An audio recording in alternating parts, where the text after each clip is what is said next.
Hey everyone, good evening. It's Scott at Scott Trades on X with StockMarketMentor.com and your chart of the day. Want to take a look at Solstice Advanced Materials? This is ticker SOLS.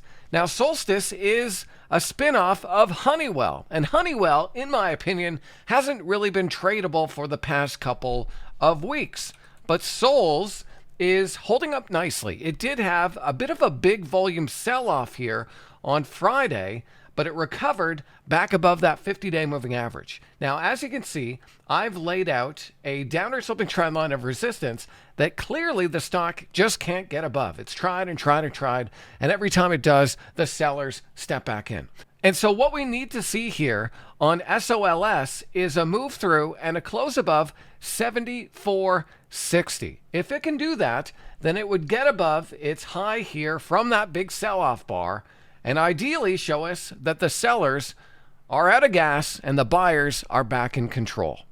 So I would have an alert here on SOLS at 74.60. Look for a move through and a close above, ideally coming on good volume. So that's just one of many stocks we're looking at tonight over at StockMarketMentor.com. I hope that was helpful. I'll see you next time.